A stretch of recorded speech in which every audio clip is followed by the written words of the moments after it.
विचारसागर विचारसागर ग्रंथामध्ये तरंग चौथा आणि चौथ्या तरंगामध्ये आपण कालपर्यंत निर्गुण ब्रह्माचे प्रत्यक्ष ज्ञान का होणार नाही आणि त्याचं कारण त्याने सांगितलं की ब्रह्म आहे ते ब्रह्म निर्गुण आहे, ते ब्रह्म रूपरहित आहे, ते ब्रह्म व्यक्त नसून अव्यक्त आहे. आणि आपली जी इंद्रिय आहेत ती इंद्रिय ज्ञान होण्याकरता त्याला करण असं म्हटलं जातं. काही ज्या इंद्रियाच्या माध्यमातून आपल्याला प्रमा म्हणजे यथार्थ अशा पद्धतीचं ज्ञान होतं. आणि तुम्ही ज्या ब्रह्माचं स्वरूप वर्णन करून सांगता त्या ब्रह्माचं स्वरूप वर्णन करून सांगत असताना ते निर्गुण आहे, निराकार आहे, रूपरहित आहे, अव्यक्त आहे आणि ते तर डोळ्यांचा विषय होऊ शकत नाही. म्हणजे डोळे त्याला जाणू शकत नाही, म्हणजे ते डोळ्याला पाहू शकत नाही, डोळे त्याला पाहू शकत नाही. जर डोळ्याने त्या ब्रह्माला पाहता येत नसेल तर मग अशा ब्रह्माचं डोळ्यांना प्रत्यक्ष ज्ञान कसं होईल बरं? डोळ्यांना प्रत्यक्ष ज्ञान होणार नाही. म्हणून निर्गुण ब्रह्माचे प्रत्यक्ष ज्ञान होणार नाही अशी शिष्याने शंका केली. तर हे श्रीगुरु, आपण मला याचं समाधान करून सांगा. आता श्रीगुरु त्या ठिकाणी त्याचं समाधान करून सांगणारं इतक्यात जो तिरस्त तिराहित अशा पद्धतीचा जो पुराण मतवादी होता त्यांनी मध्येच आपलं मत सांगायला सुरुवात केली. त्याने काय म्हटलं की त्या ब्रह्माचं प्रत्यक्ष ज्ञान होण्याला काहीच अडचण नाही. माझं नेट का बंद झालं काय माहिती?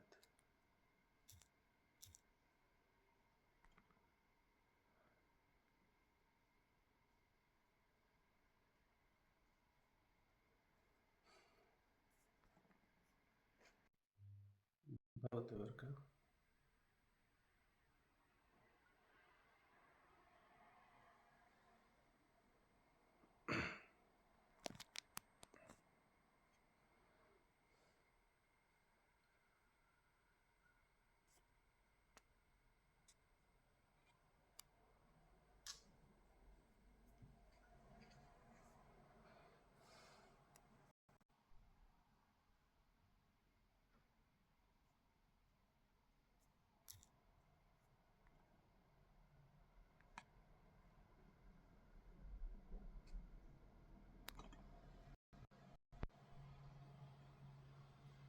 ओंकार दादा आहे का? आला आवाज आता. काहीतरी होते. ओंकार आहे का? आहे का? येतो माझा आवाज येतो का आता? माझा आवाज येतो का आता? नाही येत आवाज?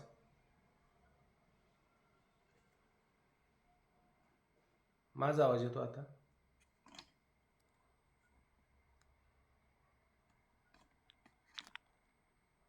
आवाज येतो माझा? हो येते, आता आलाय. आता येतोय. हा हा. आहे का? ओंकार आहे? नाही मग तुम्ही काय म्हणले ओंकारला बोला? नाही, आवाज म्हटलं ओंकार दादा आहे का? नाही, तुमचा आवाज ब्रेक होत होता ना म्हणून नाही विचार. नाही, मला नाही दिसले ते. बघा तर लक्षात आला वरचा मुद्दा, खालचा मुद्दा बघा. अशा प्रकारचे शिष्याने शंका केली आणि त्या शंकेचं समाधानाकरता जो तिरहित होता तो तिरस्त म्हणजे कोण? पुराण मतवादी. तो म्हणला त्या ब्रह्माचं प्रत्यक्ष दर्शन होण्यास काहीच हरकत नाही.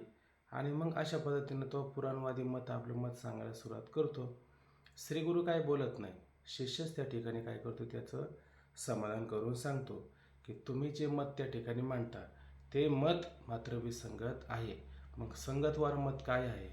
पुराणाने ब्रह्मता कशाला सांगितलेली आहे ते योग्य त्या ठिकाणी मत त्या ठिकाणी सांगून आणि अशा पद्धतीनं पुराण मतवाद्याचं खंडन करून पुन्हा श्रीगुरूंना जी शंका केली त्या शंकेवरती तो येतो. परंतु आता हा मध्यस्थ त्या ठिकाणी जो पुराण मतवादी आहे तो काय मत मांडतो की तो म्हणतो की तुम्ही ज्या मनुष्य आकाराच्या रामकृष्णाधिकाच्या मूर्ती ज्या आहेत त्या मूर्तीचं दर्शन घेतलं तर त्या मूर्तीचं दर्शन आहे का नाही, तर तेच ब्रह्माचं प्रत्यक्ष दर्शन आहे असं तो त्या ठिकाणी सांगायला सुरुवात करतो. त्यावरती शिष्य त्याचं समाधान करतो की शिष्य म्हणतो की आकारवान ज्या काही मूर्ती आहेत त्या सगळ्या कशा आहे, मायारचित आहे. कारण नाम रूप संबंधो जाती क्रिया भेदो हा आकाराशी प्रवादो वस्तूशी नाही. वस्तुनाम परमात्मा, परमात्म्याला अशा पद्धतीनं नामरूप वगैरे आहे का? आणि नामरूप आहे ते कशाचं कार्य आहे, मायेचं कार्य आहे. मग मनुष्य आकाराच्या रामकृष्णाधिकाच्या ज्या काही मूर्ती आहेत त्या मूर्ती म्हणजे कोण आहे, माया कार्य आहे. आणि मग तुम्ही दर्शन कशाचं घडवता, आम्हाला ब्रह्माचं दर्शन घडवता का माया कार्य त्याचं दर्शन घडवता, म्हणजेच मायाचं दर्शन घडवता. आणि माया कशी आहे, सता सतानु विलक्षण अनिर्वचनीय मिथ्या आहे. म्हणून रामकृष्ण येथे ओरो आले नाही अवतार येर ते पामर जीव किती. येथे कोणी ओरो आलं का, शिल्लक राहिलं का या मृत्यू लोकामध्ये? म्हणजे या ठिकाणी सारे आले सारे गेले आहे का नाही. आजा मेला पंजा मेला बाप मसना गेला, देखत देखत नातो पण तोही तैसा झाला. सगळे गेले ऐक नाही. रामकृष्ण गेले का, रामकृष्ण सुद्धा सारे गेले. याचा अर्थ ते काय, उपजे ते नासे नासिले पुनरुपी दिसे हे घटे के यंत्र तैसे परिभ्रमेगा. ऐक नाही. उपजे आणि नासे ते मायावंशी दिसे, एरवी तत्वता जे वस्तू असे ते अविनाशी, अविनाशी तत्वता वस्तू परमात्मा आहे, त्याचा कधी नाश नाही. आणि जे नाश असतं ते मायाकार्य असतं. मग या ज्या अर्थी हे रामकृष्णादी जी रूप आहेत ती रूप आता दिसत नाही. या अर्थी ते कशाचं कार्य होतं, माया कार्य होतं. आणि त्या मायेचं दर्शन म्हणल्या, मायेचं दर्शन, माया कार्याचं दर्शन म्हणजे मायेचं दर्शन. आणि त्याला जर तुम्ही ब्रह्मरूपता म्हटले तर ते ब्रह्माचं प्रत्यक्ष दर्शन होईल का, ब्रह्माचं प्रत्यक्ष दर्शन होणार नाही. पण मग तो मध्यस्थी म्हटला की पुराणामध्ये रामकृष्णानं जी ब्रह्मता सांगितली आहे ती त्यांच्या साकार शरीराला नाही, तर त्या साकार शरीराच्या अधिष्ठान असणाऱ्या चैतन्यास ब्रह्मरूपता सांगितले. आता तो लगेच पलटी मारली त्याने, आहे की नाही. ते पलटी कधी मारतात, नांगर पाहिला का नाही त्याला फिरून आल्यावर पलटी मारावं लागते, तशी याने पलटी मारली. अहो तसं नाही सांगितलं. म्हणजे नक्की याला माहिती आहे का की रामकृष्णानं ब्रह्मता कुठं सांगितलेली आहे, ऐका. नक्की त्याला माहिती जर असलं त्याने नक्की सांगितलं असतं. पण त्याची सुद्धा काय होती, विसंगती होती. तो म्हणला रामकृष्णाच्या साकार शरीराला, मनुष्य आकार शरीराला ब्रह्मता सांगितली नाही, तर त्या शरीराचं जे अधिष्ठान आहे त्याला ब्रह्मता सांगितलेली आहे असं म्हणू लागला, ऐक नाही. कारण जगामध्ये जे काही कल्पित पदार्थ आहे त्या साऱ्या, जसं रज्जूला अधिष्ठान कोण आहे, रज्जूला अधिष्ठान रज्जूची रज्जूच आहे आधी. सर्पाला अधिष्ठान म्हणायचं, रज्जूला अधिष्ठान म्हणलं, चुकलं नाही माझं. हा, मग चुकीचं बोललं तरी थोडं संगतवर आलं पाहिजे, आहे का नाही. म्हणजे जसं सर्प हा कल्पित आहे आणि कल्पित सर्पाला अधिष्ठान जशी रज्जू आहे हे सामान्य रूपाने, तसं खरा विचार जर केला तर जगामध्ये जे काही पदार्थ आहे त्या सगळ्या पदार्थाला अधिष्ठान कोण आहे, कोण आहे, विभू आणि आधार, ऐक नाही. सगळ्याला कोण आहे, हा आनंद सत्यप्रकाश, हाच खरा त्या ठिकाणी काय आधार आहे, चैतन्य आधार आहे. तसं सगळ्या कल्पित वस्तूला, म्हणजे कल्पित म्हणजे जे कल्पित आहे, जे न राहणार आहे त्याला आधी. कारण नियम काय केला की जे अज्ञान असतं ते कशाचे आश्रित असतं, अज्ञान चैतन्याच्या आश्रित असतं, ऐक नाही. मग चैतन्यच त्या अज्ञानाला, कल्पिताला, सगळ्या पदार्थाला काय असतं, आधार असतं, म्हणजेच अधिष्ठान असतं. मग रामकृष्णाच्या शरीराला अधिष्ठान कोण आहे, कारण रामकृष्णाचे शरीर जर मायाकार्य असेल तर त्याला अधिष्ठान कोण आहे, ब्रह्मचैतन्य, ठीक आहे ना. म्हणून ब्रह्मचैतन्य आहे ना, त्याचं दर्शन आहे का नाही, त्याची ओळख, यालाच खरं त्या ठिकाणी काय म्हणलं पाहिजे, ब्रह्माचं प्रत्यक्ष दर्शन. मग तुम्ही म्हणता त्याला अधिष्ठान आहे म्हणून त्याचं दर्शन, कोणाचं, रामकृष्णाचं दर्शन. आता जरी दर्शन म्हणलं तर तुम्ही कशाचं दर्शन घेता, साकाराचं दर्शन घेता का निराकाराचं दर्शन घेता. कसं झालं तर तुम्ही निराकाराचं दर्शन घेत नाही, साकाराचं दर्शन घेता. अधिष्ठान जे आहे त्याचं दर्शन होईल का डोळ्याला, त्याचं दर्शन डोळ्याला होणार नाही. मुळात दर्शन होतं साकाराचं, कारण डोळे कशाला विषय होतील, रूपाला, आहे का नाही. ऐका ना, रूपाला विषय होतील, कान कशाला होतील, ऐका नाही, आवाजाला, ऐका नाही, अशा पद्धतीनं विषय होऊ शकतात. म्हणून अधिष्ठान आहे, म्हणून त्याला ब्रह्मता सांगितले. असं जर म्हटलं तर मग मनुष्य पण आहे, त्याला अधिष्ठान कोण आहे? ब्रह्मचैतन्य आहे. शेळ्या मेंढ्या यांना अधिष्ठान कोण आहे? त्याला पण ब्रह्मचं अधिष्ठान आहे का नाही? चैतन्याचं अधिष्ठान आहे का नाही? मग जर रामकृष्णाच्या शरीराला ब्रह्मता सांगता, मग शेळ्या मेंढ्याच्या शरीराला ब्रह्मता सांगायला काय हरकत आहे? अति दोष येतो का नाही? या बोलण्यावरून अति दोष येतो. शिष्य त्याचं समाधान करतो की शरीर अधिष्ठानाला जर ब्रह्मता म्हणवायची तर मनुष्य पशुअधिका शरीराचे अधिष्ठान ब्रह्मच आहे. मग रामकृष्ण व पशु याच्यात काय अंतर? म्हणजे याच्यात काय आलं? अतिव्याप्ती दोष आला. अतिव्याप्ती दोष म्हणजे ना, अतिव्याप्ती दोष लक्षात येतो ना, काय म्हणायचं? आमचे श्रीगुरु दुधावर राहतात, ऐक नाही, आणि मांजर पण दुधावर राहतं. अतिव्याप्ती दोष कुठे गेला? मांजरावर गेला. रामकृष्ण आणि पशु याच्यात काय अंतर आहे? दोष गेला का नाही पशुपक्ष्यावरती पण हा दोष जाऊ शकतो, आहे का नाही? आता मध्यस्थ त्या ठिकाणी पूर्ण थकला, म्हणजे मी हारलो, बस. आता आता आता म्हणण्यापेक्षा एकदम हारलो असं पण म्हणत नाही. तो म्हणतो एक काम करू, असो, आता जाऊ दे, आता मला कळतच नाही, म्हणजे आता असो, पण एक काम करू ना, माझं तरी का खंडन करतो एकदम, मला तरी का एकदम नाकारतो? त्यापेक्षा आपण दोघं एकत्र येऊ ना, आहे का नाही? श्रीगुरु कोणते मध्ये बोलायला तयार आहे, आपण दोघं एकत्र येऊ आणि विचार करू त्याच्यावरती. असं म्हणत नाही का मला कळत नाही, असं म्हणत नाही, पण आपण दोघं जण विचार करू. काय विचार करू? तर तो म्हणतो आपण असे म्हणू की इतर शरीरापेक्षा रामकृष्णाधिकाच्या शरीराच्या ठिकाणी अलौकिक सामर्थ्य किंवा सिद्धी आहे, म्हणून त्यांच्या शरीरास पुराण आणि ब्रह्मता प्रतिपादन केले. आता ते म्हणले रामकृष्णाच्या शरीराला पुराण आणि ब्रह्मता का प्रतिपादन केले असेल? काय कारण असेल? त्याचं कारण कदाचित असं असेल का रे बाबा, की त्यांच्या शरीरामध्ये अलौकिक सामर्थ्य आहे, अशा प्रकारची सिद्धी आहे, ऐक नाही, सिद्धी आहे, सामर्थ्य आहे, या सगळ्या कारणामुळं त्यांच्या शरीराला ब्रह्मता प्रतिपादन केले असेल, ऐक नाही, असं कदाचित असं असेल ना. म्हणून रामकृष्ण शरीराला ब्रह्मता आली आणि म्हणून त्याचं दर्शन म्हणजे ब्रह्माचं प्रत्यक्ष दर्शन, असं म्हणायला काय हरकत आहे का? असा तो तिरस्थ कोणाला बरोबर घेऊन म्हणू लागला? शिष्याला बरोबर घेऊन म्हणू लागला, असं आपण दोघे विचार करून म्हणू, असं तो म्हणू लागला. पण शिष्य मात्र हुशार आहे, ऐक नाही, कारण तो गुरुचा चेला आहे, ऐक ना, तो का वाया जाणार आहे का? तो कधीच वाया जाणार नाही. मांजर कसंही टाका, ते कसं पायावरच पडतं, आहे का नाही? तू कसंही मला सांग तरी मी मान्य करणार नाही. तर मग तो शिष्य त्याचं समाधान करतो. कसं? तर विषय जरा परत आता वारंवार बारकाईनं होतं, कारण सोपा विषय आणि परत आपल्याला संध्याकाळी बोलायला पण सोपं जातो. म्हणून अगदी रोमरंध्राचे कान करून ऐकावा माणसाने. हा विचार ऐकताना कसं एखाद्याची उपेक्षा, निंदा, नालस्ती करत असताना, ऐका नाही, तर काय करतो आपण? कान देऊन ऐकत असतो आणि बरोबर म्हणतो, तुम्हाला नाही कळालं, मला ते कळालं, पण हे का कळालं नाही? आपण याच्यात रोमरंध्राचे कान देऊन ऐकले नाही.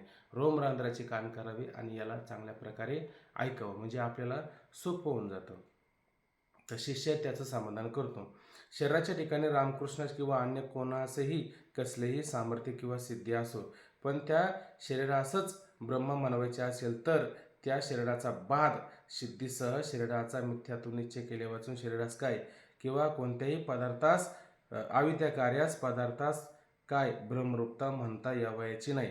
तो काय म्हणतो की बाबा शरीराचंच काय, हे शरीराला काय, शरीराला तर सोडून दे, सामर्थ्य सिद्धी ज्या काय आहे का नाही, हे सगळं कशाचं कार्य आहे? हे अविद्या कार्य आहे, माया कार्य आहे, ऐक नाही. आणि याचा काय करावं लागेल? आपल्याला सगळ्याचा बाध करावा लागेल, ऐक नाही. रामकृष्णाला कशाचा बाध करावा लागेल?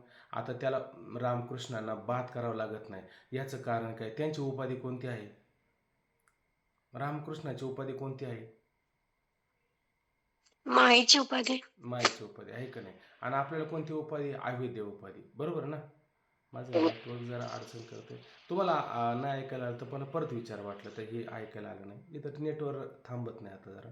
तर मग आता त्या रामकृष्णाला कशाचा बात करावा लागेल बरं? पहा बरं. त्यांच्या ठिकाणी असलेल्या अलौकिक शक्तीचा आणि त्यांच्या शरीराचा दोन्हीचा अलौकिक सामर्थ्य, शक्ती, सिद्धी, आहे की नाही? आणि शरीराचं बात करावं लागेल, आहे की नाही? आणि आपल्याला कशाचं बात करावं लागेल? फक्त शरीराचा. शरीराचा बात करायचा. आणि आपल्याला का अज्ञान नाही का? अज्ञान पण अज्ञानाचा आहे. पण बातच करावं अज्ञानाचं. लागेल. बरं मला सांगा, स्मशानामध्ये गेल्याच्या नंतर व्यवहार श्रीमंताला वेगळा आणि गरिबाला वेगळा असं काही असतो का? नाही हो, तो नाही श्रीमंत तसं. आहे त्याला जरा व्यवस्थित जाळा, आहे का नाही? त्याला अशा सामान्य अग्नीमध्ये जाळू नका, त्याला चांगल्या अग्नीमध्ये जाळा. हा गरीब आहे, या गरीबाला कसं जाळा, असा काही नियम असतो का? का सगळ्याला नियम सारखाच असतो स्मशानात? तसं इथं ब्रह्मस्वरूपाशी एकरूप होण्याकरता नियम सगळ्याला सारखाच नाही. तो ईश्वर जरी असला तरी तुम्हाला काय करावं लागेल? ते मायाकारी, ते सिद्धी, ते सामर्थ्य, ते शरीर आहे, त्याचा बादच करावा लागेल का नाही? बात करावा लागेल. आणि आपल्याला कशाचा? आपल्याला शरीराचा बात करावा लागेल. नुसतं शरीराचा बात करून चालणार नाही. त्याचं अज्ञान मागं ठेवल्यावर, त्याचं कारणच मागं ठेवल्यावर तरी पण आपल्याला ब्रह्माशी ऐक्य होईल का? होणार नाही. मग काय करावं लागेल? शरीराचा बात करण्यापेक्षा शरीराचं कारण काय बरं? शरीराचं कारण अज्ञान आहे ना, आहे की नाही? मग अज्ञानाचा बात झाला. हा, जन्मोजन्मीचे संस्कार कर्म. ते सगळ्याचं अज्ञानाचा तात्पर्य कुठे आलेले. आहे? सगळ्याचं तात्पर्य कुठे आहे? अज्ञानातच येतं ना. सगळ्याचं तात्पर्य बीजामध्ये येतं ना. मग इतका मोठा वृक्ष, ऐक नाही, बीज म्हणजे त्याचं अज्ञान हे कारण आहे ना. ते कारणाचाच नाश केला म्हणजे मग त्या ठिकाणी सगळ्याचा नाश होतो का नाही? बरं, बीजाचाच नाश केला, बीजच जाळून टाकलं, भाजून टाकलं, ते जमिनीमध्ये उगवल का आता? उगवणारच नाही. तसं ईश्वराच्या ठिकाणी अज्ञान आहे का? ईश्वर मागं मग उदाहरण देऊन सांगितलं का नाही, कपाट आहे का नाही, आणि त्या कपाटाला काचेचे आरसे, आपलं काचेचे दरवाजे, तर तिथं तुम्हाला कधी असं वाटेल की या कपाटात काय आहे काही नाही? सगळं स्पष्ट दिसेल का नाही? आणि जर लाकडाचा दरवाजा असेल तर काय दिसेल का? तर ईश्वराचा कोणता दरवाजा आहे? काचेचा दरवाजा आहे. आणि आपला कोणता दरवाजा आहे? लाकडाचा दरवाजा. म्हणजे काय करावं लागणार आपल्याला? आपला लाकडाचा दरवाजा आहे, आपल्याला भ्रम आहे काय आहे का नाही? तसं त्याला काही भ्रम आहे का? काही भ्रम नाही. म्हणून आपल्याला बात करावं लागेल. त्याला बात करावं लागेल का? त्याला मात्र बात करावं लागणार नाही. हे आपलं मागच झालं. पण लक्षात घ्यायचं की सामर्थ्य, सिद्धी वगैरे त्या ईश्वराच्या ठिकाणी हा भ्रम आहे का कधी? माझ्या ठिकाणी अलौकिक सामर्थ्य आहे, ऐक ना. तो उलट काय म्हणतो, ही मम माया, ही माझी माया आहे आणि या मायाचं कार्य आहे, असं म्हणतो की नाही? तो म्हणतो का स्वतःचा आहे कधी? म्हणजे त्याला भ्रम नाही, आपल्याला भ्रम आहे. आपल्याला सगळ्याचा बाद निश्चय जो सांगितला का नाही, तो मुख्य समानाधिकरण सांगितला का बाद समानाधिकरण सांगितलंय? बाद मग त्या सगळ्याचा बाद केला तरच त्याला ब्रह्मरूपता येईल का नाही? तरच त्याला ब्रह्मरूपता येऊ शकेल. ठीक आहे. हे बात समानाधिकरणामध्ये श्रीगुरूंनी निश्चित सांगितले आहे. आणि सिद्धीसह वर्तमान रामकृष्णाच्या शरीराचा बात करून त्यांची शरीरे ब्रह्मरूप म्हणावी, आहे का नाही? काय म्हटलं की सिद्धीसह वर्तमान, आता सध्या वर्तमान रामकृष्णाच्या शरीराचा बात करून त्यांची शरीरे ब्रह्मरूप म्हणावी, तर काय होईल बरं? सिद्धिरहित पशवधिकांच्या शरीराचा बात करून पशवधिकांची शरीरेही ब्रह्मरूप आहेत. वास्तविक पाहिलं तर आता मला सांगा, रामकृष्णाच्या शरीरामध्ये सिद्धी आहे, आपल्या शरीरामध्ये, पशुपक्ष्यांच्या शरीरामध्ये सिद्धी आहे का? उलट ही सगळी शरीरे कशी आहे? सिद्धिरहित शरीरे, असं लक्षात घ्या. म्हणून सिद्धिरहित पशुधिकाच्या शरीराचा बात करून पशुधिकाची शरीरे ब्रह्मरूप आहेतच आहे. आणि नाही का? बघा बरं, मग तसं जर विचार करायला गेलं तर शरीर सुद्धा ब्रह्मरूप आहेत, पण तसं मात्र म्हणता येणार नाही. त्याचा सुद्धा काय करावं लागेल? बात करावं लागेल. सिद्धीचा का शरीराचा?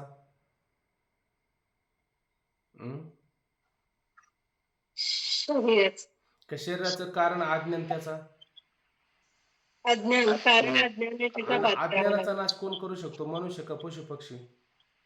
मनुष्य. मनुष्य करू शकतो. मग मनुष्यानेच केला पाहिजे, मनुष्यानेच सावध राहिलं पाहिजे. म्हणून विशेष सिद्धी करता रामकृष्ण शरीरास ब्रह्मरूपता म्हणणे योग्य नाही. म्हणून रामकृष्णाच्या शरीरामध्ये विशेष सिद्धी आहे, म्हणून त्यांच्या शरीरामध्ये सिद्धी असल्या कारणाने त्यांना ब्रह्मरूपता म्हणणे योग्य नाही. जाऊ द्या, कसे असू द्या, बाद केल्या वाचून तर सक्रिय सावयव रूपवान शरीराच्या ठिकाणी अक्रिय निर्वय व निरूप ब्रह्माशी ऐक्य होणे संभवनीय नाही. ब्रह्माशी ऐक्य होणे संभवनीय का नाही? कारण कशाचा बात करावा लागेल तुम्हाला? सावयव आहे, जे सक्रिय आहे, जे रूपवान आहे, ऐक नाही, ते शरीर रूपाने आहे. त्या सगळ्याचा बात केल्या वाचून जे ब्रह्म अक्रिय आहे, जे ब्रह्म निर्वय आहे व जे ब्रह्म निरूप आहे त्याच्याशी ऐक्य होणं शक्य नाही. म्हणून रामकृष्णाचे शरीरे ब्रह्म नाहीत. त्याचं अधिष्ठान आहे ते ब्रह्म आहे. ऐक ना, आणि आपलं अधिष्ठान जे आहे तेच ब्रह्म आहे, हे म्हणणं बरोबर आहे. पण शरीर जरी हे जरी अधिष्ठान ब्रह्म आहे हे जरी बरोबर आहे, पण ते जाणलं कोणी ते फार महत्वाचं आहे का नाही. जो जाणतो तोच ब्रह्मरूप होतो का नाही. जो जाणत नाही तो कधी ब्रह्मरूप होईल का. तो ब्रह्मरूप होणार नाही. उलट पाहायला गेलं तर अवघे ब्रह्मरूप रीता नाही ठाव प्रतिमा तो देव कैसा नव्हे. तुकोबराय म्हणते का नाही, अवघे ब्रह्मरूप सगळं ब्रह्मरूपच आहे का नाही. रीता नाही ठाव. रीता म्हणजे शिल्लक कुठं काय राहिलं का, इथं ब्रह्म नाही असं आहे का कुठं नाही. पण अवघे ब्रह्मरूप सगळं ब्रह्मरूपच आहे. पण तरी पण उपाधीचा नाश करावाच लागेल का नाही आपल्याला. कारण जे ब्रह्म आहे ते कसं आहे, उपाधी वेगळे तुम्ही निर्विकार. उपाधी रहित आहे का नाही, निर्विकार. जोपर्यंत ही प्रतिमा हे तर अमुक जर तसं तुम्ही जर बोलत राहिलं तर त्या ब्रह्माशी ऐक्य होईल का, नाही होणार. तर काय करावं लागेल, सगळ्या काही उपाधी आहे. मी कोणतरी आहे, मी आमदार आहे, मी खासदार आहे, मी पंतप्रधान आहे. मग तू काही जरी असला तरी तू ब्रह्मरूप मात्र होऊ शकत नाही. कारण का, हे आमदार खासदार काय जे काय असतील पद तुमच्याकडे आहे का नाही, त्या पदासाठी जे लढाई झालेली असतील त्याला ब्रह्मरूपता प्राप्त होईल का, त्याला ब्रह्मरूपता प्राप्त होणार नाही. मग काय करावं लागेल, सगळ्याचा त्याग करावा लागेल आहे का नाही. सगळ्याला नष्ट करावं लागेल तरच त्याला ब्रह्माशी ऐक्य होता येईल. आणि मग म्हणले ब्रह्म सगळीकडे नाही का, आहे ना. प्रतिमा तर देव काहीच नाही, प्रतिमा सुद्धा देवची, पण ते उपाधी काढावं लागेल ना प्रतिमेची, तरच त्याचं देवाशी ऐक्य होईल, अन्यथा होणार नाही. म्हणून काय म्हटलं, हे झालं. आता मध्यस्थ काय म्हणतो, मग रामकृष्णादी व इतर मनुष्यादी यांचे शरीरात असा काय फरक आहे की ज्याकरता पुराणे रामकृष्णादिकाच्या शरीरा असंच ब्रह्म म्हणतात. मग तो मध्यस्थ म्हणू लागला पुराण मतवादी की रामकृष्णाचे शरीर आणि बाकीचं मनुष्य पशुपक्षादी यांच्या शरीरामध्ये असा काय फरक आहे बरं. शरीर तर दोन्ही माया कार्य बरोबर ना, पंचमहाभूताचं कार्य ठीक आहे ना. पण मग रामकृष्णाच्या शरीरामध्ये आणि सामान्य लोकांच्या पशुपक्षाच्या शरीरामध्ये असा काय फरक आहे का पशुपक्षाच्या मनुष्याच्या शरीराला पुराणांमध्ये कधी ब्रह्मता म्हटलेली नाही. ज्या अर्थी पुराणामध्ये ब्रह्मता म्हटली त्या अर्थी त्यांना ब्रह्मता म्हणायला काय हरकत नाही. पण मग त्यांनाच का ब्रह्मता म्हटली बरं, आणि पशुपक्षाच्या मनुष्याच्या शरीराला ब्रह्मता का म्हटली नाही, या दोघांमध्ये असा काय फरक आहे. म्हणून शिष्य त्याचं समाधान करतो. शिष्य म्हणतो, बारक्या नाही का, जीवांची शरीरे पुण्य पापाधीन आहेत, देवाची मात्र नाही. देवाची नाही म्हणजे कोणत्या देवाची नाही, रामकृष्णांची. हे आता बारके नाही का, है का नाही. त्या पशुपक्ष्यांना ब्रह्मता नाही म्हटली आणि रामकृष्णांना ब्रह्मता म्हटली. त्याचं कारण काय, त्याचं पहिलं कारण लक्षात घ्या की पापपुण्य करुणी जन्म येतो प्राणी. आपण पापपुण्य करतो नाही, पापपुण्य समान समी तेवीची पावी कर्मभूमी. आपल्याला पापपुण्य समान व्हावं लागते की नाही, तरच मनुष्य देहामध्ये आपण येतो. आणि पापपुण्य जर समान नसेल तर मनुष्य देहात आपण येऊ शकतो का, नाही. जर पुण्य जर अधिक झालं आणि पाप जर कमी झालं तर आपण कुठे जाऊ, स्वर्गात येईल. पाप अधिक झालं आणि पुण्य कमी झालं तर कुठं, नरकात. खंतितीनं करा पुढे होणे गाढव कुत्रा, ऐक नाही. आणि पाप पुण्य समान समी, पाप पुण्य पार अगदी समान झालं तर कुठे येतो, मनुष्य देहामध्ये येतो, बरोबर ना. मग आपल्या जन्माला येण्याचं कारण काय, पाप पुण्य. रामकृष्णाला पाप पुण्य आहे का पाप पुण्याचा लेश सुद्धा त्यांच्या ठिकाणी नाही, लेश सुद्धा त्यांच्या ठिकाणी नाही. हे मान्य आहे का नाही आपल्याला. म्हणून त्यांच्या शरीराला ब्रह्मता म्हटलेली आहे. हे पहिलं कारण ठीक आहे. दुसरं कारण सांगतात, जीवांची शरीरे भूतकार्य आहे, देवांची नाही. जीवाचं शरीर आहे का नाही ते कशाचं कार्य आहे, पंचमहाभूताचं कार्य आहे का नाही. तुकोबराय म्हणतात की नाही, बारके नाही का, ते म्हटले आहेत सकळ कृष्णाशी अर्पण. आता हे सगळं कोणी केलंय, देवाने निर्माण केलंय का नाही. ही सृष्टी कोणाची, ईश्वराची सृष्टी. त्याला ईशकृत सृष्टी म्हणतो का नाही. पण त्या सृष्टीनं आपण ताबा घातला, अतिक्रमण केलं. एवढं क्षेत्र माझं, ही बायका पोरं माझी, हा अमुक माझा, तो तमुक माझा आणि तो बाकीचा माझा नाही, असा भेदभाव करू लागला की नाही. मोजक्या काही गोष्टीला आपलं मानतो, काही गोष्टीला आपलं मानत नाही. तसं ईश्वर कधी करतो का, ईश्वर काय म्हणतो हे उलट माऊली काय म्हणतात, हे विश्वाची माझे घर ऐशी मती जायाची शिर की मनोचाराचर आपण झाला, ही भक्तीचं लक्षण सांगताना म्हटलं का नाही.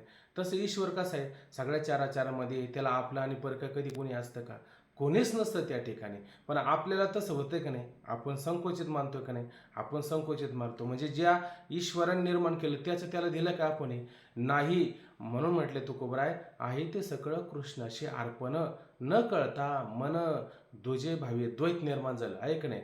म्हणून पाठी लागतील होते, मग त्याचा देह पडला तरी काय, तरी त्याला पंचमहाभूत मागच लागतात. चला आता परत हे शरीर घ्यायचे, एक शरीर परत घ्यायचे त्याला. म्हणून पाठी लागतील होते, येथील गवशीत 5 जणे. त्याला 5 जणे म्हणजे कोण, हे पंचमहाभूत त्याला काय करतात, येथील गवशीत शोधत येतात, आहे का नाही. मग याचं कारण शोधत का आले, ज्यांचे त्या वंचेले आठवण होता, ज्याचं आहे त्याला न देता त्याचीच वंचना करत बसले, आहे का नाही. त्याचं मग मी काय पळून चाललो का, मी काय देत नाही का, वंचना करत राहतो, आहे का नाही. जे आहे का नाही, जेव्हा गरज पडते ना त्यावेळेस काय म्हणतो, अहो तुमच्यासारखा मदतवान मला कुणीच भेटत नाही, तुम्हीच मदतवानी. आणि एकदा ते मिळालं आणि जेव्हा तू मागायला येतो, अहो देतो का, देतो ना मी, कुठं पळून चाललो का, आहे का नाही. आणि असं करून तो बुडवायचं मागा लागतो, ज्यांचे त्या वंचले, आहे का नाही. मग त्याला आठवण झाली नाही, दिलं नाही, आहे का नाही.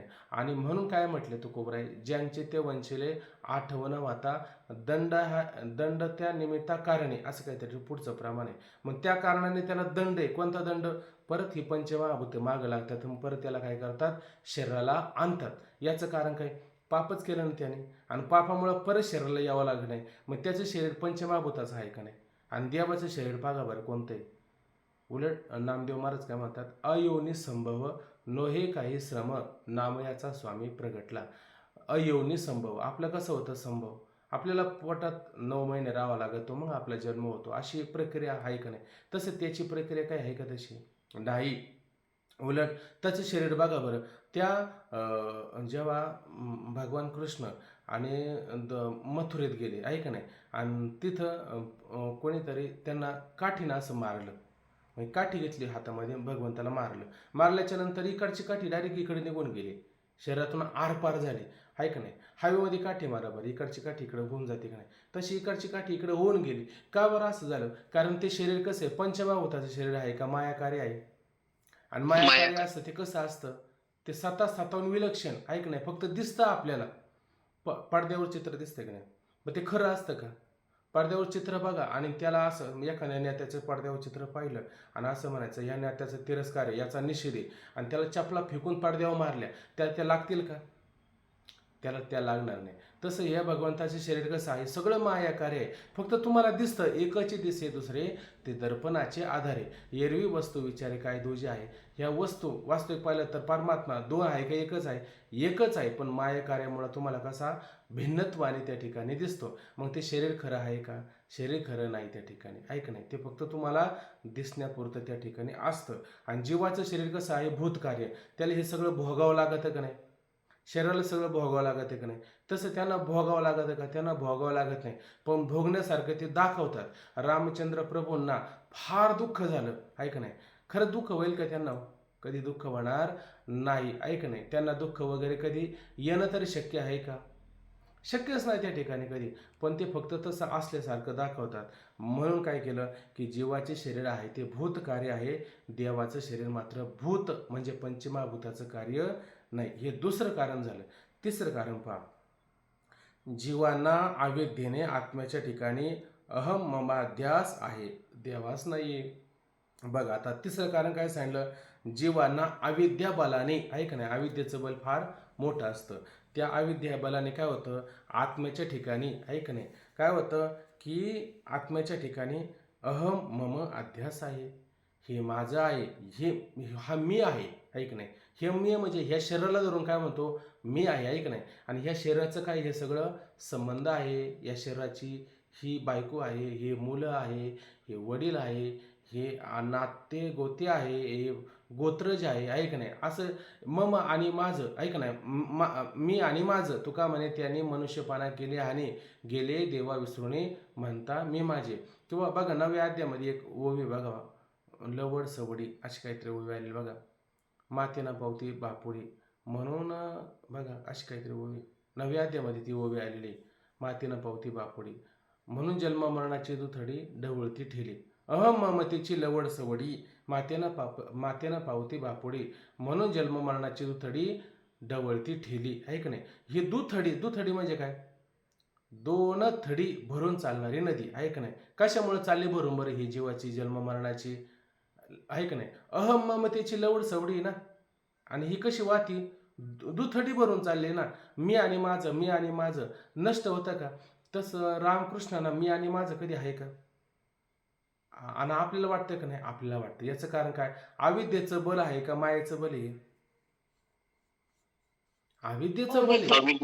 आणि आत्म्याच्या ठिकाणी अमम आध्यास म्हणजेच काय बरं? आध्यास म्हणजे भ्रम. आहे का नाही? असं म्हणू शकतो की नाही आपण? असा भ्रम जेव्हाला राहतो की नाही? देवाला आहे का असा भ्रम कधी? देवाला असा भ्रम कधीच त्या ठिकाणी राहत नाही. सावध राहून ऐकायचा प्रयत्न करा. संध्याकाळी तुम्हाला हे सोपं होऊन जाईल का रामकृष्णाच्या शरीरात आणि पशुपक्ष्याच्या शरीरात किंवा मनुष्याच्या शरीरात असा काय फरक आहे ज्यामुळे पुराणं रामकृष्णाला ब्रह्मता सांगतात आणि आपल्याला ब्रह्मता सांगत नाही. त्याची ही विशेष कारण आहे, लक्षात घ्या. आता 4थं कारण त्या ठिकाणी सांगितलं. जीवास आचार्य उपदेशाने अध्यास निवृत्ती करून द्यावयाची आहे. देवास उपदेशाची गरज नाही. आता बघा जीवांना जेव्हा ज्ञान प्राप्त करून घ्यायचं असतं तेव्हा त्यांना गुरुग्रही जावं लागतं का नाही? आता नाही राहिली ती परंपरा, पण आता आपला पाठ का होईना चालूच आहे का नाही? या निमित्ताने का होईना पाठाला वगैरे हजर राहणं वगैरे हा का होईना उपदेश आहेच का नाही? आपल्याला उपदेश घ्यावा लागतो, हा विचारसागर ऐकावा लागतो, ज्ञान प्राप्त करून घ्यावा लागतं. तेव्हा त्याला कळतं मी कोण आहे. तसं ईश्वर जेव्हा त्याचा अवतार होतो तेव्हा ते अवतार होत असताना त्यांना गुरुग्रही जायची गरज आहे का? अहो गरजच नाही ना त्यांना. ऐक नाही, गुरुग्रही जायची गरज सुद्धा पडत नाही. शंकराचार्यांचा अवतार झाला की नाही? भगवान शंकर अवतारला आले. त्यांनी मला असं वाटतं 7 का 8 वर्षामध्ये 4 वेद 6 शास्त्र पुराणं वगैरे कंठस्थ मुखोद्गत झाली होती त्यांची. 3 वर्षामध्येच त्यांचं सगळ्या भाषेमध्ये सगळ्या भाषा शिकले आणि जेवढं त्यांना प्राथमिक अपेक्षित असतं तेवढं 3 वर्षात झालं. आपलं 4-4 वर्ष पोर बोलायला सुद्धा लागत नाही का? बोलतं पोर. आणि 3 वर्षामध्ये एवढं त्यांनी सगळं केलं. आणि 2-3 वर्षामध्ये 2 वर्ष काहीतरी गुरुग्रही राहिले, फक्त राहिले. जे गुरुला येत नव्हते ते सगळं त्यांना आलं. एवढं विशेष सामर्थ्य कसं काय बरं त्यांच्या ठिकाणी आलं? त्याचं कारण काय? त्याचं कारण काय?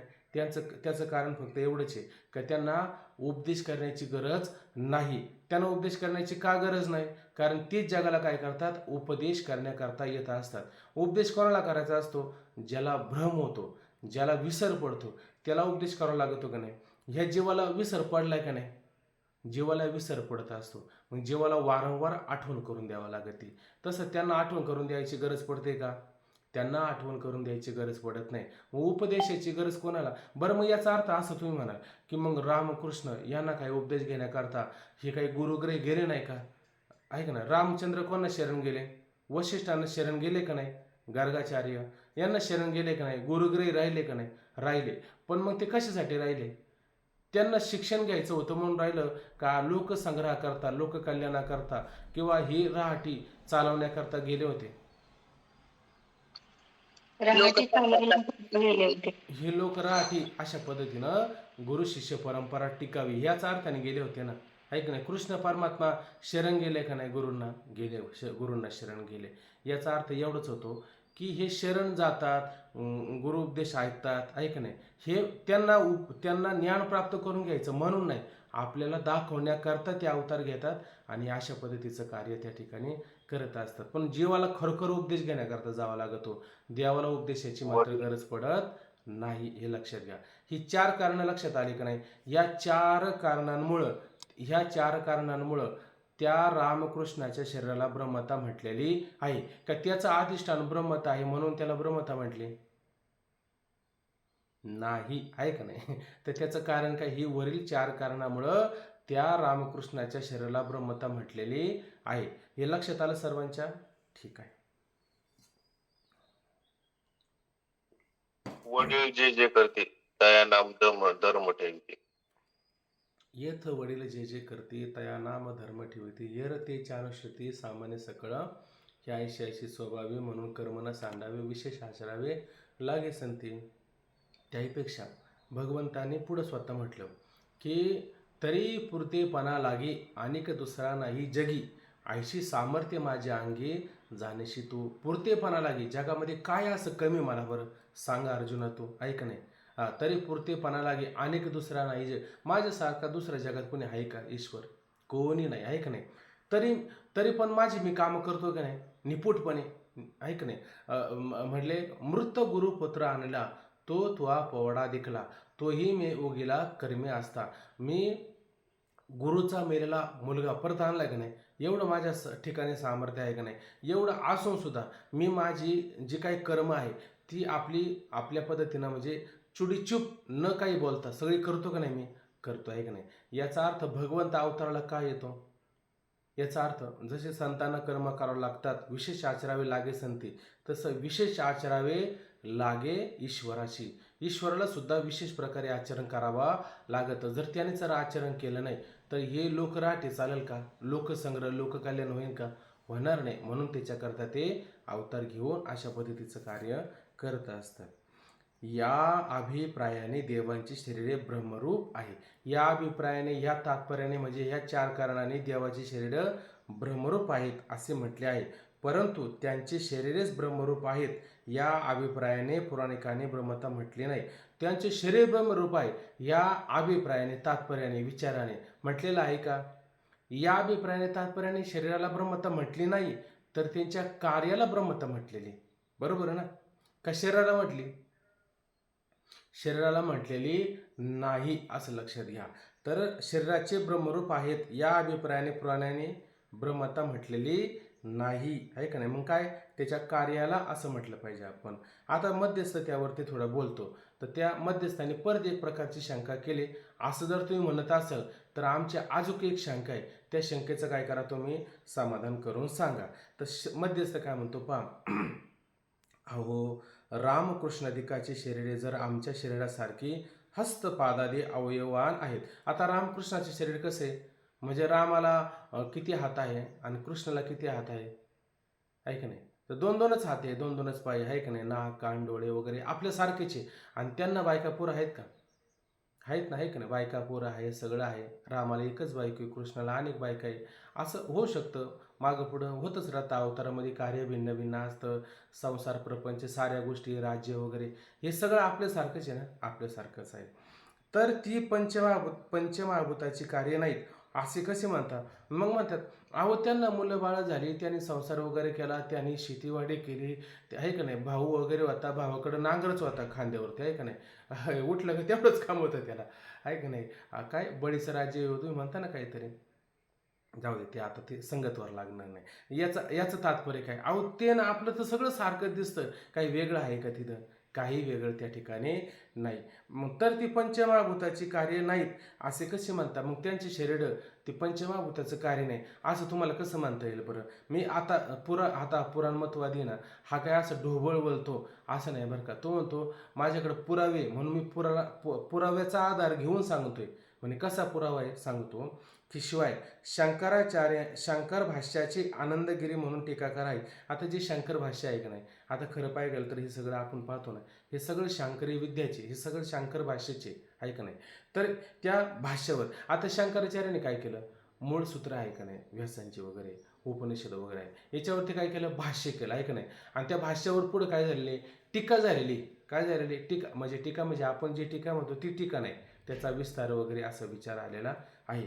तर ते शंकर भाष्य आहे, त्या शंकर भाष्यावरती काय केलं, आनंदगिरी म्हणून कोणी टीकाकार आहे, आनंदगिरी म्हणून एक कुणीतरी आचार्य होऊन गेले आणि त्यांनी त्याच्यावर काय केलेली आहे, टीका केलेली आहे. तर त्या टीकेत त्यांनी मांडुक्य भाषेच्या टीकेत, आता ती कोणती टीका होती म्हणे, शंकर भाष्यामध्ये काहीतरी उपनिषद असेल, त्यावर शंकराचार्यांचं भाष्य झालं असेल, ते शंकराचार्यांचं भाष्य कधी कधी मांडुक्य उपनिषदावर गेलं असेल आणि त्याच्यावरती त्याने काय केलं, भाष्य केलं. आणि त्या भाष्यावर हे आनंदगिरी म्हणून कोणी होते, त्याने त्याच्यावर काय केली, टीका केली. तर मांडुक्य भाषेच्या टीकेत रामकृष्णाची शरीरे भूतकार्य आहे असे म्हटले आहे. तर त्या आनंदगिरीने काय म्हटलं, मांडुक्य भाष्य होतं त्यावर टीके करताना काय म्हटलं की इथं रामकृष्णाचे शरीरे भूतकार्य आहे असे म्हटले, तर त्याने म्हटले नाही ना, रामकृष्णाची शरीरे सुद्धा कशी आहेत, भूतकार्यच आहेत. ऐक नाही, मनुष्य शरीरे कशी भूतकार्य आहेत तशी रामकृष्णाची शरीरे सुद्धा भूतकार्य आहेत. हे आनंदगिरीने कशाच्या टीकेत म्हटलेले आहे बरं? हं?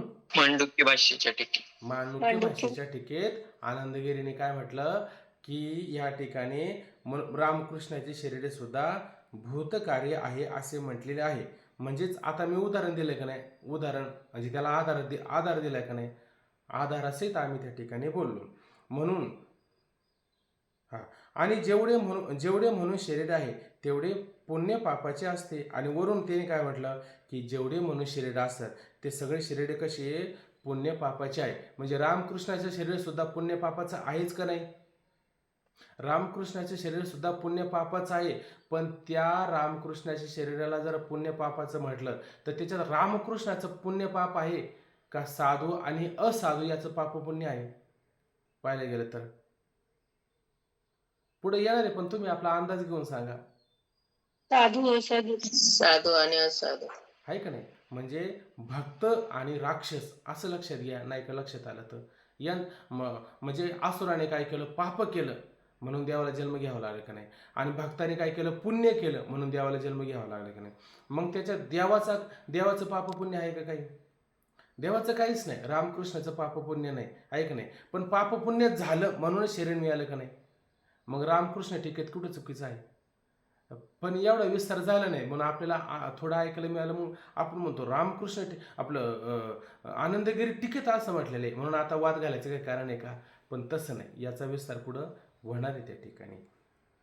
म्हणून जेवढे म्हणून शरीर आहे तेवढे पुण्य पापाचे असते व त्या शरीरधारीस त्याच्या पुण्य पापानुरूप सुख दुःखादी आयुष्य भोगावं लागते. म्हणून ज्यांनी ते शरीर धारण केलं की नाही त्या पाप पुण्याच्या जोरावरती, म्हणून पुण्य पापानुरूप जसं त्याचं पुण्य पाप असेल त्यानुसार त्या पुण्याचं फळ काय सुख आणि पापाचं फळ काय दुःख, त्याला ते भोगावं लागतं का नाही, भोगावं लागतं. मग म्हणे रामकृष्णाची शरीरे पाप पुण्याधीन नाहीत असं जर म्हटलं तर रामकृष्णाला पाप पुण्य झालं नाही का हो? केली कर्म झाली त्याची भोग आली, केलेलं कर्म भोगावंच लागत आहे का नाही, भोगावंच लागतं. सीतेने एक कर्म केलं होतं, ऐक नाही, काय केलं होतं की तो पोपट, ऐक नाही, ते पोपट काय तुम्ही प्रसंग ऐकला असाल, आता तुम्ही मान हलवली म्हणजे तुमचा प्रसंग ऐकलेला आहे असा अर्थ होतो त्याचा, ऐक नाही. तर त्या पोपट आणि पोपटीन काय करायची त्या झाडावर बसून, तर राम सीता आणि ऐक नाही यांचं रामायण त्या ठिकाणी सांगायचे, वाल्मिकाच्या आश्रमातले होते, ऐक नाही. ते सीतेनं त्याला धरून ठेवलं, ऐक नाही. पुढचा प्रसंग माहितीच आहे. शेवटी ती व्याकुळ झाली आणि तिनं शाप दिला की मी गर्भवती असताना माझ्यावर असा प्रसंग आला, माझा पती मरण पावला, तुला पण असा प्रसंग येऊ शकतो, ऐक नाही. काय अभंग आहे माऊलींचा त्या ठिकाणी, कर्मे दशरथे नाही कर्मे राम वनवासा गेला, ऐक नाही. कर्मे दशरथ वियोगे मेला, कर्मे रावण शयो पावला, वियोग घडला सीता देवी. सीतेला सुद्धा वियोग घडला की नाही, केलेलं कर्म भोगावं लागलं की नाही. रामाला वनवास झाला आणि वियोगाने दशरथ पण मेला, केलेलं कर्म दशरथाला भोगावं लागलं की नाही. श्रावणाचे आई वडील वियोगाने मेले का नाही, तसं दशरथ सुद्धा वियोगाने मेला का नाही. म्हणजे हे प्रत्येकाला कर्म भोगावं लागत आहे का नाही. मग चांगलं कर्म केलं तर चांगलं आणि वाईट कर्म केलं तर वाईट, पुण्य केलं तर सुख आहे का नाही, आणि पाप केलं तर दुःख, हे त्यांना भोगायला मिळालं. हे आपल्याला मान्य आहे का नाही? हे मान्यच आहे आपल्याला, ठीक आहे ना. बघा इतकं मान्य वाटतं का, असं वाटतं रामकृष्ण सुद्धा त्याच्यामध्ये मोडले जातात असं आपल्याला वाटतं, पण पुढे गेल्याच्या नंतर ते सुद्धा त्याच्यामध्ये मोडत नाही, ते कळतं आपल्याला पुढं. तुम्ही हा दृष्टांत सांगितला होता पाठीमागे, सांगितलं असं. या नियमाने रामकृष्णादिकांनाही सुखदुःखे झाल्याची पुराणात वर्णन आहे. पुराणामध्ये वर्णन आहे का नाही? पुराणामध्ये वर्णन आहे. रावणाने सीता चोरून नेली आहे का नाही, रावणाने सीता चोरून नेली का नाही, आणि मग रामाला वियोग झाला का नाही, राम झाडाला मिठ्या घालू लागला का नाही, मिठ्या घालू लागले, मग राम रडू लागला, हे मान्य का नाही तुम्हाला? रामाला दुःख झाले हे मान्य का नाही. आणि मग जेव्हा ती पार्वती आणि त्या शंकराला म्हणू लागली म्हणे तुम्ही कशाचं ध्यान करता, तर शंकर म्हटले मी रामाचं ध्यान करतो, राम माझे इष्ट आहे असं म्हटू लागले. म्हणे ते राम जे झाडाला मिठाई घालतात ते राम आहे का नाही. ते काय तेच म्हणले त्या बायकोच्या वियोगामध्ये रडतात आणि तुम्ही त्यांचं ध्यान करता. काय तुम्ही देवाचे देव महादेव. ते म्हणले तुला नाही कळणार ते आहे का नाही. ते म्हणले मला का कळणार नाही. मला त्यांची परीक्षा घ्यायची. परीक्षा घेण्याकरता गेले आणि घेण्याकरता गेल्याच्या नंतर सीतेचं रूप घेतलं आणि राम चाललेच होते रस्त्याने आणि झाडाला मिठाई घालायची, रडायची आणि त्यांचा वियोग आहे का नाही. आणि तिथं जेव्हा ते पार्वतीनं सीतेचं रूप घेऊन तिथं समोर आले आहे का नाही, तर ते रामचंद्र प्रभू काय म्हणाले, सीते असं म्हटले का. ते म्हणले तू काही आहे का नाही, आई तू इथं का आली, तू का आई आहे का नाही, एवढ्या उन्हाताना तू इथं का आली आई आहे का नाही. तेव्हा तिला म्हणलं तू काय म्हणजे तुळजाभवानी असं म्हटलेलं आहे का नाही.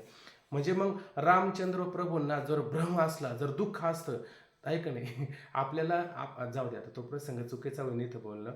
पण इथं लक्षात असं घ्यायचं की त्यांना खरंच भ्रम होता का, त्यांचं खरंच पाप होतं का त्यांची तिथं लीला चालू होती. खरी पाहिलं गेलं तर लीलाच होती ना. तुम्ही बघा नाटकामध्ये बघा, चित्रपटामध्ये बघा आहे का नाही, ते क्षणात रडतात आहे का नाही आणि पहिल्या क्षणामध्ये रडतात आणि दुसऱ्या क्षणामध्ये लगेच हसतात. मग प्रसंगानुसार सगळं बदल होतो की नाही. म्हणजे अशा पद्धतीनं रामाने तो काय केला होता, सगळा प्रसंग ती सगळी लीला चालू होती. पण लीलेमध्ये ते कधी फसले का. लीलेमध्ये मात्र कधी फसत नाही. मग त्यांना खरंच दुःख झालं होतं का, किंवा त्यांना खरंच सुख झालं होतं का ते सुख दुःख विवर्जित द्वंद्वरहित होते. मुळात द्वंद्वरहित आहे. पण आपल्याला तसं वरच्या वर वाटतं आणि पुराणामध्ये वर्णन आलं म्हणजे काय सगळं तसं असतं असं मात्र नसतं. चला आता सुखदुःख होण्याचं कारण काय म्हणतात. रावणाने सीता चोरून नेली तेव्हा रामास दुःख झाले, तेव्हा रामाला फार दुःख झालं का नाही, दुःख झालं. अभिमन्यू मेला ऐक नाही, अभिमन्यू युद्धामध्ये मारला का नाही, सगळ्यांनी मिळून मारला ऐक नाही, तेव्हा कृष्णास दुःख झाले आणि कृष्णाने त्यांचा सूड उगारण्याचा विचार मनामध्ये घेतला का नाही. याने अभिमन्यूला अशा पद्धतीनं मारलं का नाही, मी सुद्धा यांना असंच मारणार आहे ऐक नाही. मग त्याने सगळे ते षडयंत्र सगळं तयार केलं का नाही, केलं. तिथून कृष्णाने जशी लीला केली ना तशीच छत्रपती शिवाजीराजाने पण लीला केली आहे का नाही.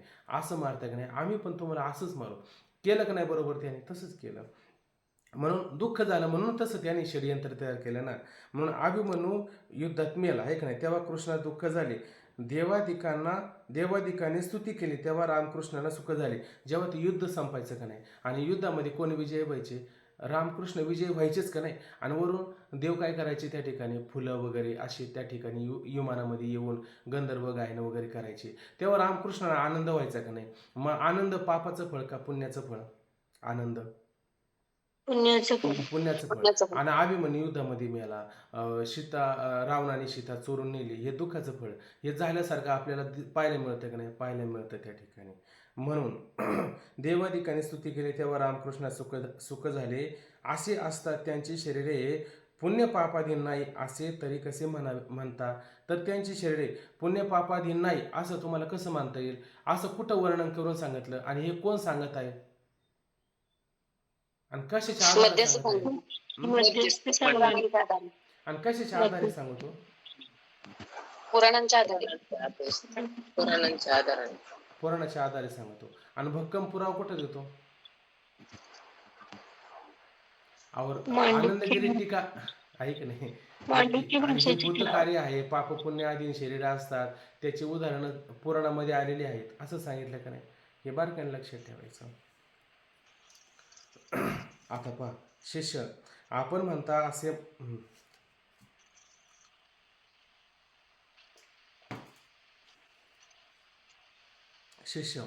आपण म्हणता असे कोणासे वाटणे साहजिक आहे. आता तुम्ही जे म्हणता की नाही मध्यस्थी पुराणमतवादी, तुमचं म्हणणं आहे ना, हे जर उलगाडून जर सांगितलं नाही तर ते कोणाला पण मान्य होईल आहे का नाही. बाजारामध्ये कधी कधी अशा वस्तू अशा झाकून असतात आहे का नाही, वर दिसायला छान असतात, कोणी उचलं तर घेऊन जातं, घरी गेल्याच्या नंतर मग कळतं अरे हे तर खोटंच आहे का नाही. तसं हे वर जर कोणी असं ऐकलं, त्याचा उलगाडा जर केला नाही तर हे कोणाला सुद्धा पटून जाईल का नाही.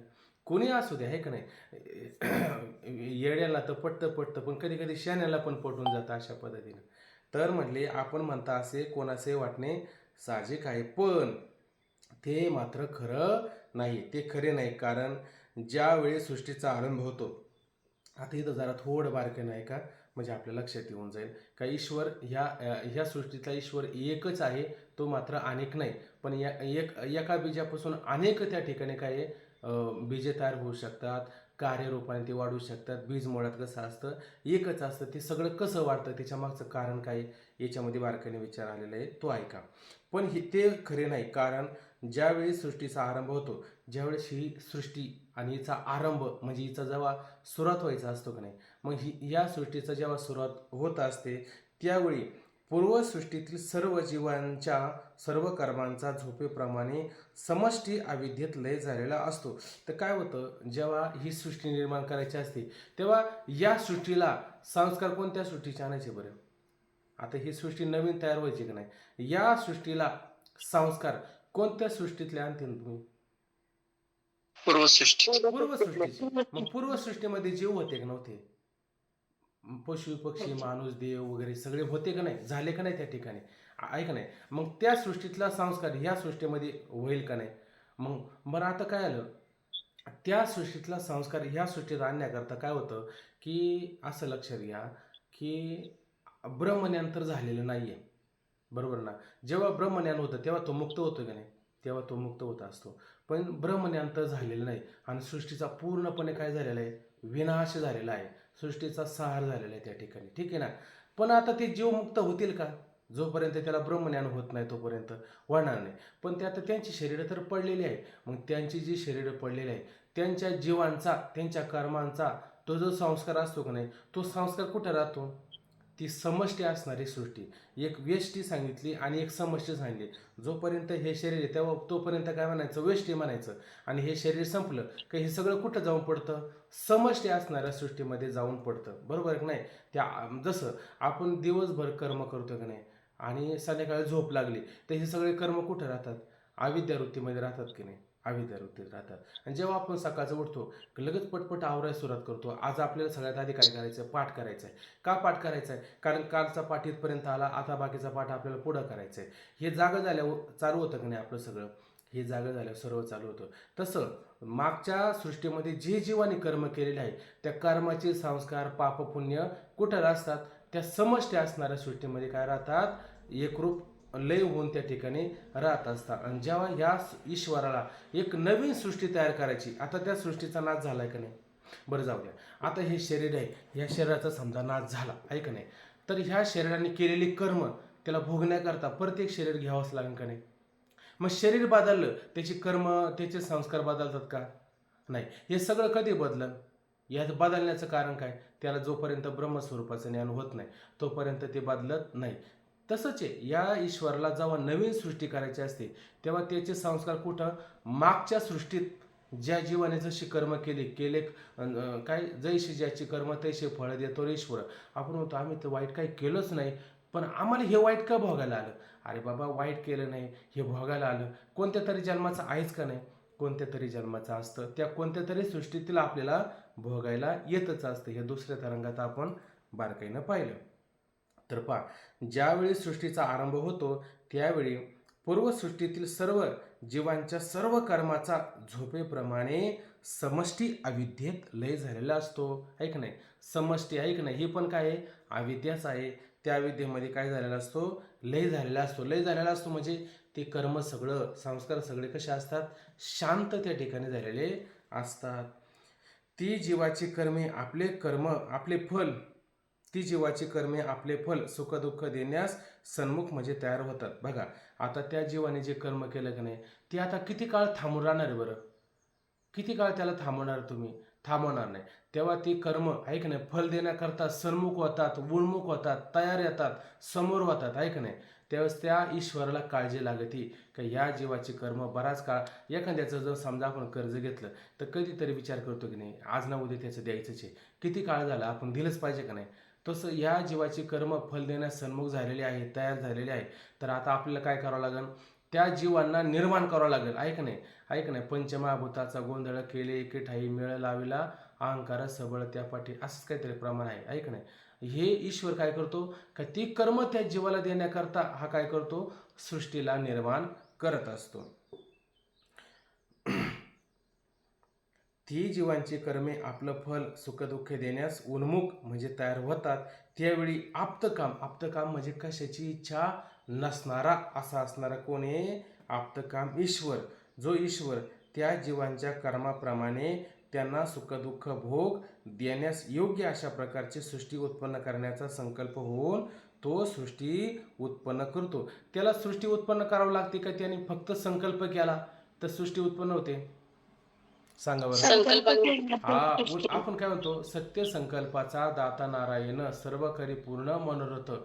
तो त्याने फक्त तुमचं कल्याण व्हावं असं त्याच्या जरी मनात जरी आलं, त्याला काय हालचाल करावं लागते का? नाही. त्याचं संकल्प, त्या संकल्पानेच ही सृष्टी काय होते, उत्पन्न होते. एकोहम बहुशा, मी एक आहे अनेक व्हावं असं त्याला जर वाटलं का नाही, तर लगेच ही सगळी सृष्टी उत्पन्न होतच असते. आहे का नाही? आपण कसं म्हणतो, चुटकीचा मांडव. आहे का नाही? चुटकी वाजवली का मांडव, तसं त्याने फक्त चुटकीच वाजवायची, त्याने काही करायचं नाही. आहे का नाही? हे सगळं उत्पन्न होतं का नाही? का? त्याची माया उपाधी आहे, त्याला सगळं उत्पन्न करता येतं. म्हणून लक्षात घ्या, आप्तकाम जो ईश्वर त्यास जीवाच्या कर्माप्रमाणे, जीवाने जे मागच्या सृष्टीमध्ये जे काही कर्म केलं का नाही, त्या कर्माप्रमाणे त्यांना सुखदुःख भोग देण्यास योग्य अशा प्रकारची सृष्टी उत्पन्न करण्याचा संकल्प होतो. योग्य अशी सृष्टी म्हणजे काय बरं? याचं कारण असं असतं, योग्य अशी सृष्टी तुम्हाला जर म्हटलं ना, काय करा, पाठाला लवकर हजर व्हा. आहे का नाही? तो म्हणला माझी झोपच होत नाही. आहे का नाही? झाडं पण झोपूनच असतात का नाही? मग आता पुढच्या जन्मात काय व्हावं लागेल आपल्याला? ती बेडकं राहतात का नाही, बेडकं 6-6 महिने समाधीस्थ झोपून वा. ऐक नाही, मग काय व्हावं लागेल आपल्याला? उलट तुकोबऱ्यांचा अभंग आहे, ते म्हणजे कीर्तनात जर झोपला ना, त्याला काय व्हावं लागेल? बेडूक व्हावं लागेल. आहे का नाही? डाराव 6 महिने डाराव मध्ये डाराव नाही, काय नाही, फक्त झोपून राहा. बेडूकच व्हावं लागेल का माणूस होता येईल?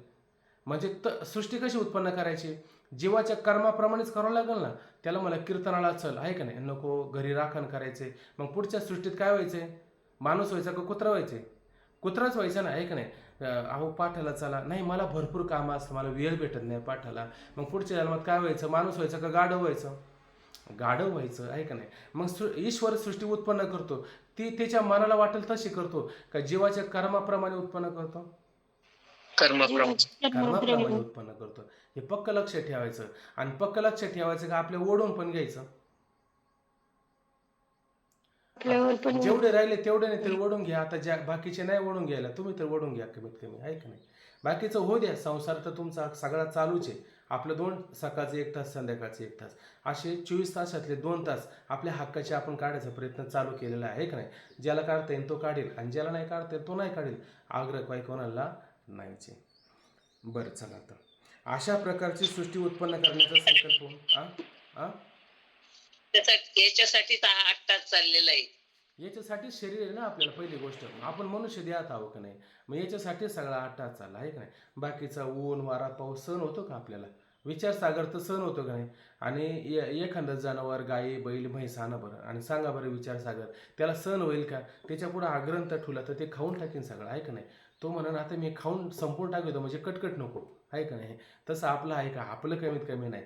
म्हणून आपण त्याच्या पात्रतेचे आहोत, योग्यतेचे आहोत. भगवंताने, ईश्वराने त्यांनी संकल्प केला असतात कदाचित यांना मुक्तच करायचं. आहे का नाही? पण तो म्हणतो, आता बाकीचे म्हणतात असं आम्हाला काही येत नाही. नाही येऊ द्या, त्याने कृपा केली. तुका म्हणे कृपा करेल नारायण.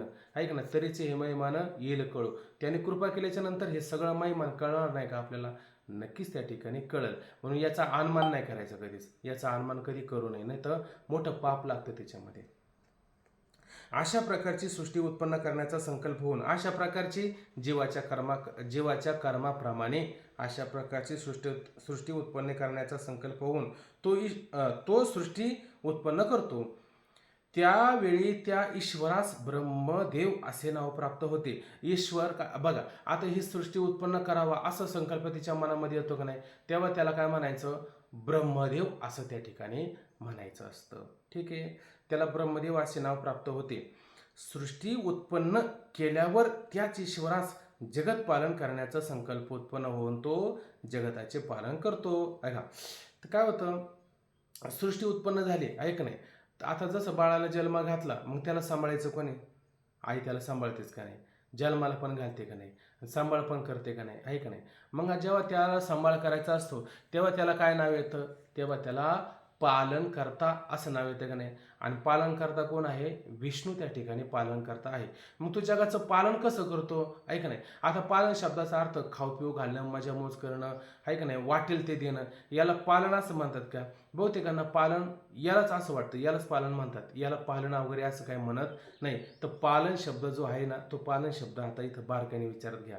तर पहा आता, सृष्टी उत्पन्न केल्यावर त्याच ईश्वरात जगत पालन करण्याचा संकल्प उत्पन्न होऊन तो जगताचे पालन करतो. त्यावेळेस त्यास विष्णू असे नाव प्राप्त होते. बघा आता, सर्व जीवांना दुःख देऊ नये, सुखच द्यावे हा पालन शब्दाचा अर्थ नाही. सर्व जीवांना सुख देऊ आहे का नाही, दुःख देऊ नये, कोणाला दुःख देऊ नये, कोणाही जीवाचं न करावं मत्सर, इथपर्यंत तुकोबांचं म्हणणं बरोबर आहे. पण याचा अर्थ त्यांना ताडण करू नये असा आहे का? उलट होईल तसे बळ फजित करावे ते खळं, त्यांची फजिती करा असं तुकोबराय म्हणतात. फजिती करणं म्हणजे काय? बरं जाऊ द्या, मी सोपं सांगतो. एखाद्या चोराने चोरी केली आहे का नाही, त्याला कोर्टामध्ये उभं केलं आहे का नाही, तर तो जज साहेब काय म्हणतो, याला अशा पद्धतीनं 4 महिनं, वर्ष, 6 महिनं याला शिक्षा करा आहे का नाही, याला जेलमध्ये तुरुंगामध्ये नेऊन ठेवा. हे सुद्धा पालन नाही का कायद्याच्या व्यवस्थेत? तुम्ही म्हणा अहो त्याला शिक्षा झाली, त्याला कसलं पालन केलं, त्याला कसलं सुख दिलं? अहो मग मला सांगा, त्याला जर शिक्षा नाही दिली तर तो चोऱ्या माऱ्या परत करेल का नाही? आहे का नाही? समजा मूल एक नाही, मूल याच्यात हात घाल, त्याच्यात हात घाल, हे नुकसान कर, ते नुकसान कर, आई त्याच्या हातावर डाग देते का नाही? मग डाग देणं हा पण पालन आहे का नाही? त्याचं हित होणार का नाही? आणि जर त्याच्यावर संस्कार केलंच नाही तर त्याचं हित होईल का? त्याचं कल्याण होईल का? त्याचं कल्याण होणार नाही. आपण फक्त पालन म्हणजे काय, त्याला खाऊ पिऊ घालणं, त्याला सुखात समाधानामध्ये ठेवणं आहे का नाही. आणि लाडावलं म्हणजे तो काय करतो, आपल्या डोक्यावरती मिऱ्या वाटतो आहे का नाही. म्हणजे झालं पालन शब्दाचं फळं पण मिळालं आपल्याला चांगल्या प्रकारे. तर याला पालन असं म्हणत नाही. मग पालन शब्दाचा अर्थ काय? योग्य वेळेला योग्य ताडण करणं, त्याला संस्कार करणं, हेच पालन शब्दाचा अर्थ असतो. आता हे पालन काय आहे, कसं आहे, याचा विचार आपण उद्या करू. आता वेळ आपल्याकडं पुष्कळ झाला. ओम पूर्णमदः पूर्णमिदं पूर्णात् पूर्णमुदच्यते पूर्णस्य पूर्णमादाय पूर्णमेवावशिष्यते. हरि ओम.